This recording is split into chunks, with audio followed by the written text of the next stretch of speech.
Hello, respected teachers. I'm Atul Kumar Singh, and today I want to tell you again how to use Google Classroom. प्रिय अध्यापकों, आज मैं फिर से आप लोगों को गूगल क्लासरूम के बारे में बताने जा रहा हूं, क्योंकि बहुत सारी विसंगतियां हैं, कुछ ऐसी चीज़ें हैं जिनके बारे में बताना बहुत ज़रूरी है। उसके बाद ही गूगल क्लासरूम की उपादेयता सामने आ पाएगी। तो सबसे पहले मैं बताना चाहूँगा कि गूगल क्लासरूम में अभी जो हमको प्रॉब्लम्स हैं वो क्या हैं। अभी प्रॉब्लम्स ये आ रही हैं कि जैसे कोई बच्चों को जब हम ईमेल के द्वारा ऐड करते हैं तो बहुत सारे टीचर्स को एक पर्टिकुलर संख्या के बाद में, पर्टिकुलर नंबर के बाद में वो बच्चों को ईमेल इनविटेशन नहीं भेज पा रहे हैं। तो ऐसी स्थिति में बच्चे उस क्लास में जुड़ नहीं पाएंगे। तो इसके लिए ये सोचा गया है कि हम लोग केवल एक सेक्शन को एक क्लास के रूप में चलाएंगे। जैसे एग्जाम्पल के लिए मैं लेता हूँ 9th A, ठीक है ना, या चलो ऊपर चलते हैं, ये 12th A लिखा हुआ है, इसको ज़रा देखिए। ये एक एग्जाम्पल हो गया। इसमें सारे टीचर्स जो भी 12th A में पढ़ाने वाले होंगे वो सारे टीचर्स यहाँ पर आएंगे। अब आपके यहाँ 12th ABCD तो है नहीं, लेकिन 12th PCB PCM करके है, इसलिए थोड़ा कन्फ्यूज़न हो सकता है। इसके लिए मैं वापस आता हूँ 9th A पर। तो 9th में मेरे ख्याल से 6 सेक्शंस हैं। 9th A, 9th B, 9th C, 9th D, 9th E और F। ये सारे सेक्शंस ये एक क्लास के रूप में काम करेंगे। और 9th A में इंग्लिश पढ़ाने वाला जो भी टीचर है वो भी जुड़ेगा, हिंदी पढ़ाने वाला भी जुड़ेगा, साइंस पढ़ाने वाले सारे टीचर्स भी जुड़ेंगे। ऐसे करके जितने भी सब्जेक्ट्स हैं वो सारे टीचर केवल और केवल एक क्लास, जिसको कि हम 9th A कहेंगे, उसमें जुड़ेंगे। तो मेरे ख्याल से कोई इसमें कन्फ्यूजन नहीं होगा। अब इसी तरीके से 9th B में, जो 9th B में हिंदी पढ़ाएगा वो हिंदी वाला उसमें जुड़ेगा। ये ज़रूरी नहीं कि 9th A और 9th B का हिंदी टीचर सेम हो, लेकिन कुछ केसेस में ये सेम हो भी सकते हैं।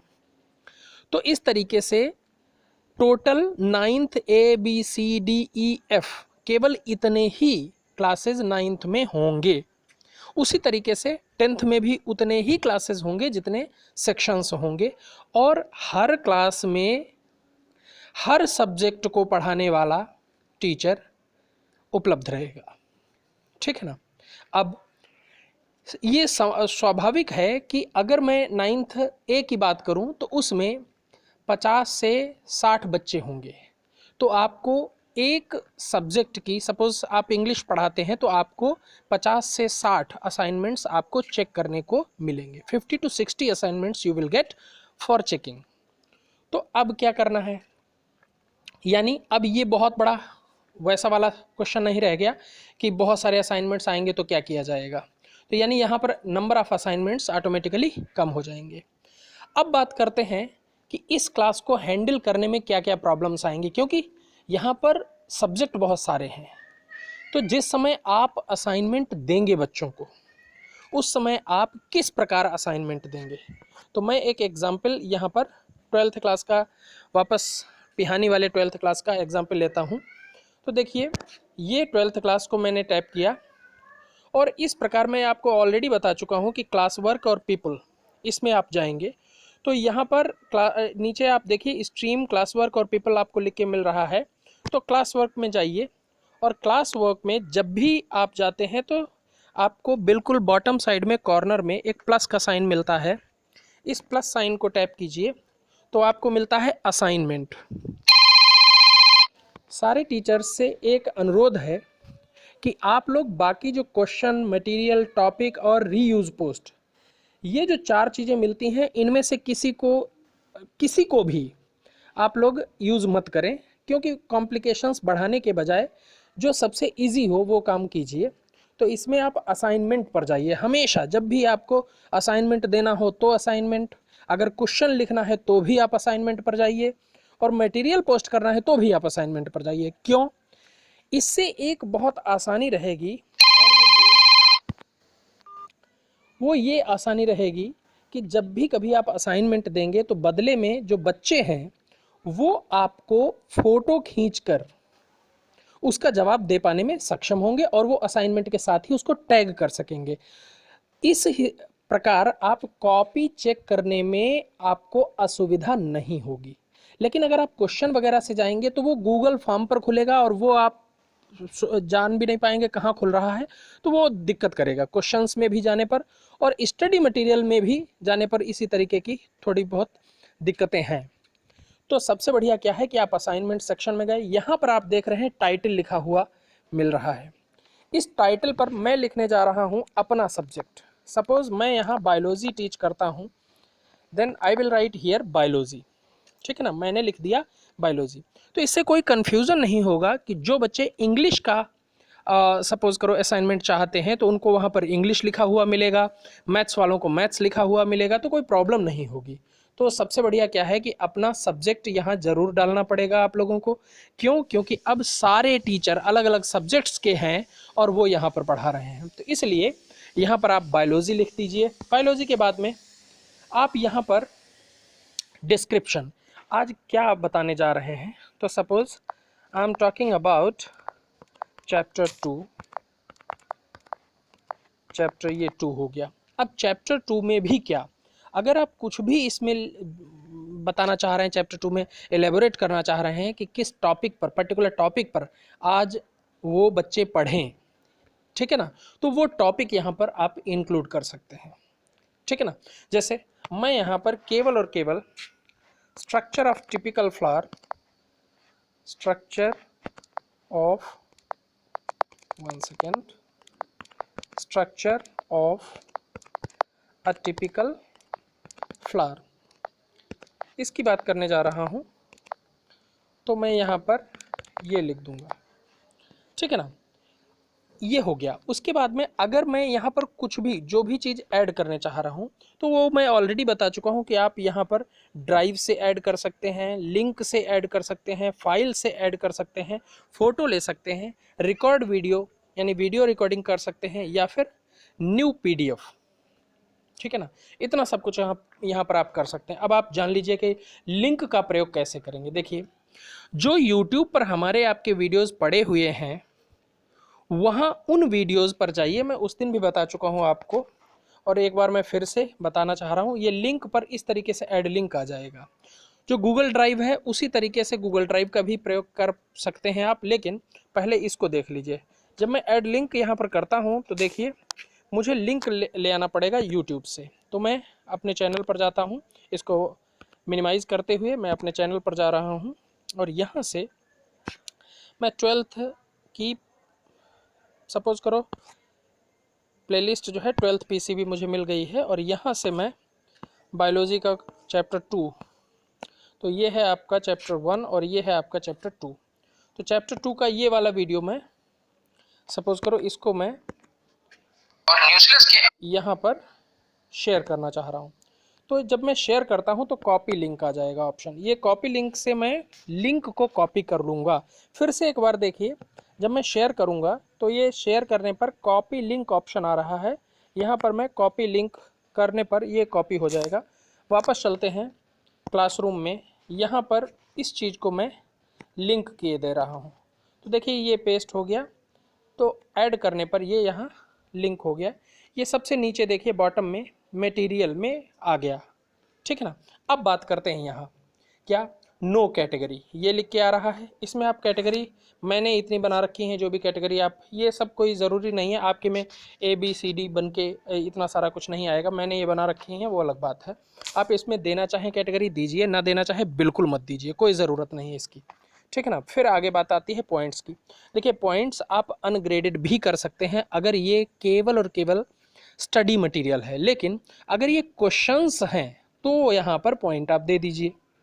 ठीक है ना, जैसे 5 क्वेश्चंस अगर आप पूछ रहे हैं तो आप 5 5 25 कर सकते हैं, या 5 10 50 कर सकते हैं, या 5 मार्क्स ही कर सकते हैं। जितने भी मार्क्स आप यहाँ पर लिखने चाहें उतने मार्क्स आप यहाँ पर कर सकते हैं। जैसे अगर आप 25 करना चाहते हैं तो ये 25 हो जाएगा, अगर आप इसको 10 करना चाहते हैं तो 10 हो जाएगा। इस तरीके से जो भी आप यहाँ पर करना चाहें, या अनग्रेडेड करना चाहें तो अनग्रेडेड हो जाएगा। अनग्रेडेड होने पर ये यहाँ पर आप डिलीट कर दीजिए, तो ये अनग्रेडेड हो जाएगा, ठीक है ना। इसके बाद में आप सेव करना मत भूलिए। तो मैं यहाँ पर सपोज करो 10 मार्क्स देकर इसको सेव कर देता हूँ, ठीक है ना। उसके बाद में नीचे लिखा हुआ है ड्यू, यानी ड्यू में है नो ड्यू डेट। आप चाहो तो इसको छोड़ दीजिए, तो चाहो तो आप इसमें डेट दे दीजिए। देखिए ज़रा, यहाँ पर आप कोई भी 25 के बाद की कोई भी डेट दे सकते हैं, 26 दे सकते हैं। अगर आप नहीं देना चाहते हैं तो इसको नो ड्यू डेट पर ही क्लिक रहने दीजिए। लेकिन चूंकि आपको अगले दिन उसको चेक करना है, ठीक है ना, या आपको बच्चों के लिए ये बहुत ही स्वाभाविक है कि यदि आप कुछ भी डेट नहीं देंगे तो वो अनंत काल तक उसको कभी नहीं कंप्लीट करेंगे। तो इसीलिए यहाँ पर ड्यू डेट की उपादेयता आपको बहुत ही इसको आवश्यक माननी चाहिए, और उसमें आप ड्यू डेट जरूर दीजिए, ऐसा हमारा आपसे निवेदन है। तो देखिए मैंने इसको 26 कर दिया है। तो 26 करने पर यहाँ पर एक टाइम का ऑप्शन आता है, या आप टाइम देना चाह रहे हैं या नहीं। तो देखिए टाइम का फॉर्मेट में देखिए यहाँ पर ये 18 यानी 6 कल का जो है, कल की डेट में 6 बजे ये ओवर हो जाएगा। उसके बाद अगर कोई इसमें सबमिट करता है तो उसको लेट ऑटोमेटिकली लिख कर आएगा, यानी बच्चा अगर उस टाइम के बाद में अगर ये सबमिट करेगा तो वो लेट माना जाएगा गूगल क्लासरूम के द्वारा ही, ठीक है ना। तो आपको उसमें कुछ करने की ज़रूरत नहीं होगी, ठीक है। अच्छा, उसके बाद में आता है टॉपिक। यहाँ पर टॉपिक आप ऐड टॉपिक कर सकते हो, लिख दीजिए। टॉपिक ऑलरेडी हम लोग लिख चुके हैं तो इसलिए कोई ज़रूरत नहीं है। लेकिन अगर आप कोई स्ट्रक्चर ऑफ टिपिकल फ्लावर के अंदर भी कोई टॉपिक आप इंक्लूड करना चाह रहे हैं तो वो आप लिख दीजिए, ठीक है ना। अदरवाइज इसको आप छोड़ भी सकते हैं। तो यहाँ पर कितनी चीज़ें आपको छोड़ने वाली हैं, एक ग्रेड कैटेगरी और दूसरा टॉपिक। दो चीज़ें आप छोड़ भी सकते हो, लिख भी सकते हो, बाकी कोई चीज़ छोड़ने वाली नहीं है। टाइटल विशेष रूप से लिखें, क्योंकि टाइटल में आप सब्जेक्ट का नाम अब लिखना बहुत ज़रूरी होगा, नहीं तो इंग्लिश वाला और हिंदी वाला और पता चला कोई और सब्जेक्ट वाला, वो समझ में ही नहीं आएगा बच्चे को, बच्चा कंफ्यूज हो जाएगा। तो इसलिए बेटर है कि आप लोग यहाँ पर ये टाइटल ज़रूर लिखें, ठीक है ना। उसके बाद में आप यहाँ पर और आ जाइए जहाँ लिखा है ऑल स्टूडेंट्स। देखिए ये ऑल स्टूडेंट्स पर जब आप टिक करते हैं, ठीक है ना, तो आपको ये स्टूडेंट्स की लिस्ट मिल जाती है। मैं बताना चाहूँगा कि अगर ये उसी क्लास के लिए एप्लीकेबल है जिसमें कुछ बच्चे ऑप्शनल सब्जेक्ट्स लिए हों। जैसे मैं एग्जांपल देता हूँ पीसीबी का। अब पीसीबी में हो सकता है किसी बच्चे ने कंप्यूटर साइंस लिया हो और किसी बच्चे ने हिंदी लिया हो, ठीक है ना। तो अगर मान लीजिए इसमें से एक कोई बच्चा ऐसा है, सपोज करो ये शिवम वर्मा, ये बच्चा ऐसा है, सपोज करो इसने कंप्यूटर साइंस नहीं लिया और मैं बायोलॉजी के बजाय मैं एक कंप्यूटर साइंस का अगर टीचर होता और मैं इसको ये असाइनमेंट नहीं देना चाहता हूँ, तो ऐसी स्थिति में मैं यहाँ पर अनमार्क्ड कर दूंगा, यानी ये टिक्ड था, मैं इसको अनटिक्ड कर दूंगा। क्लियर? तो इतनी बात समझ में आ गई।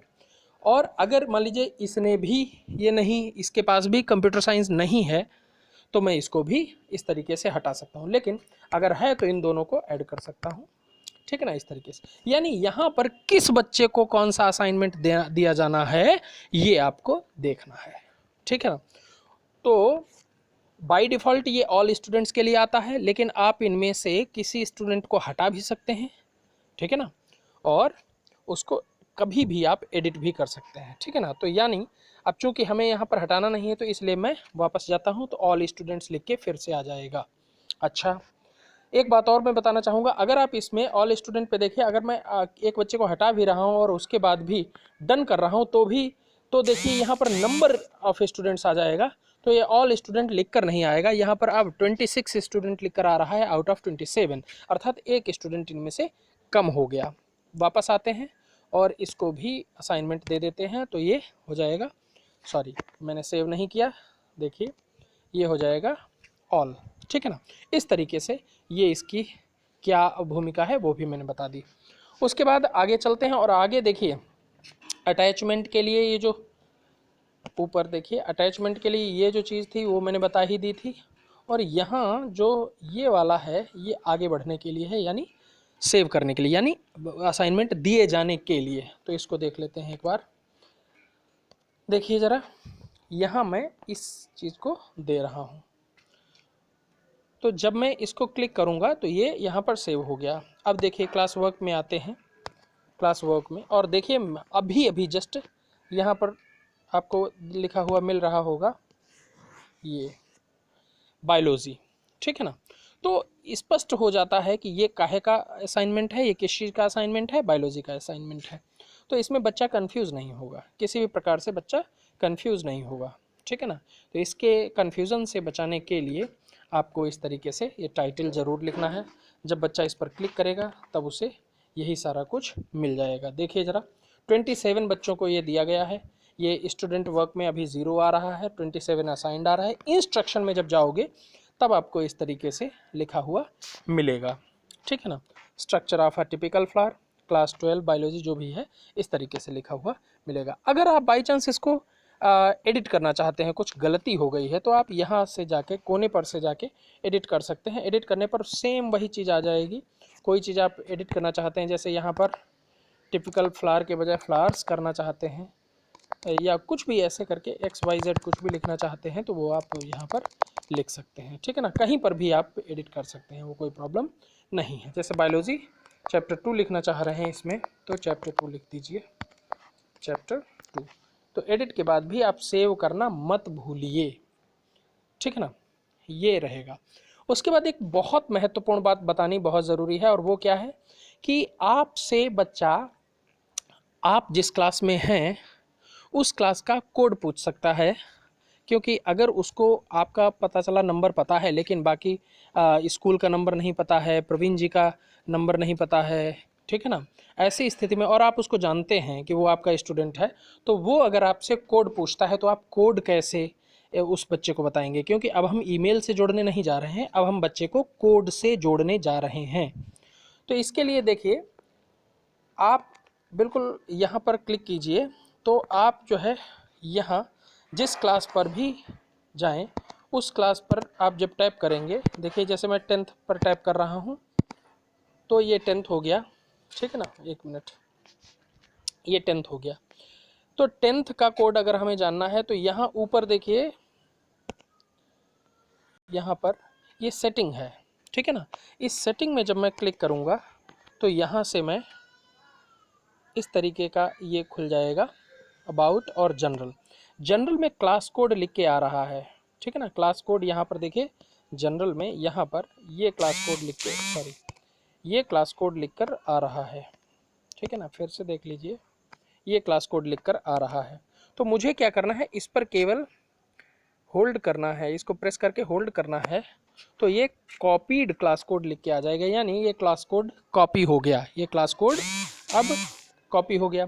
अब मैं, पता चला यहाँ जो है व्हाट्सएप पे जाऊँगा और उसके बाद में मैं किसी को भी ये क्लास कोड भेज सकता हूँ। सपोज़ मैं मैम को ही ये क्लास कोड भेजने जा रहा हूँ, तो ये जो है क्लास कोड मैंने भेज दिया है, ठीक है ना। तो इस तरीके से ये क्लास कोड जो है चला गया, ठीक है ना। तो आज के लिए मैं इतना ही बताना चाहूँगा। अगर कुछ और कोई क्वेरी हो तो आप लोग बताइएगा, मैं सॉल्व करने की कोशिश करूँगा। Thank you.